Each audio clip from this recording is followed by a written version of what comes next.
সুনামগঞ্জে মাইকে পূর্ব ঘোষণা দিয়ে প্রকাশ্যে একের পর এক জলমহলের মাছ লুটের ঘটনা ঘটে। ইজারাদারদের দাবি, গত ৫ দিনে ২ উপজেলায় অন্তত ৬০টি জলমহল থেকে কয়েক কোটি টাকার মাছ লোপাট করা হয়।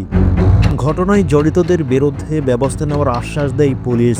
এদিকে সাল্লা উপজেলায় শতাধিক মানুষ জাল, পলসহ মাছ ধরার নানা সামগ্রী নিয়ে হাজির হন। এরপর মঙ্গলবার প্রকাশ্যে চলে মাছ হরিলুট। স্থানীয়দের অভিযোগ, আগের রাতে মাইকিং করে জলমহল থেকে মাছ ধরার ঘোষণা দেওয়া হয়। সকালে পুলিশ উপস্থিত থাকলেও কাউকে থামানো সম্ভব হয়নি। অন্যদিকে ইজারাদারদের দাবি, গেল কয়েকদিনে সাল্লা ও দিরাই উপজেলায় অন্তত ৬০টি বিলের মাছ লুট করা হয়, যার বাজার মূল্য কয়েকশো কোটি টাকা। স্থানীয়দের অভিযোগ, বিভিন্ন গ্রামের মানুষ একত্রিত হয়ে মোবাইল ফোনের মাধ্যমে যোগাযোগ করে পরিকল্পিতভাবে লুটপাট চালায়। পুলিশ জানায়, জোড়ালিয়া, কামান, হাতনি, মেঘনা, বারঘর সহ যেসব বিল থেকে মাছ লুট করা হয় সেগুলো ইজারাদারদের আওতায় রয়েছে।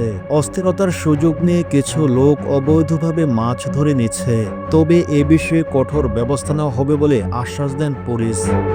সুনামগঞ্জের ছোট বড় মিলিয়ে ৩০টিরও বেশি জলমহল রয়েছে, যা মৎস্য আহরণের জন্য ইজারা দেওয়া হয়। তবে সাম্প্রতিক এই লুটপাটের ঘটনায় জলমহল ব্যবস্থাপনায় নতুন সংকট তৈরি হয়। পুলিশ ও প্রশাসন দ্রুত পদক্ষেপ না নিলে এ ধরনের ঘটনা আরও বৃদ্ধি পেতে পারে বলে আশঙ্কা করা হচ্ছে।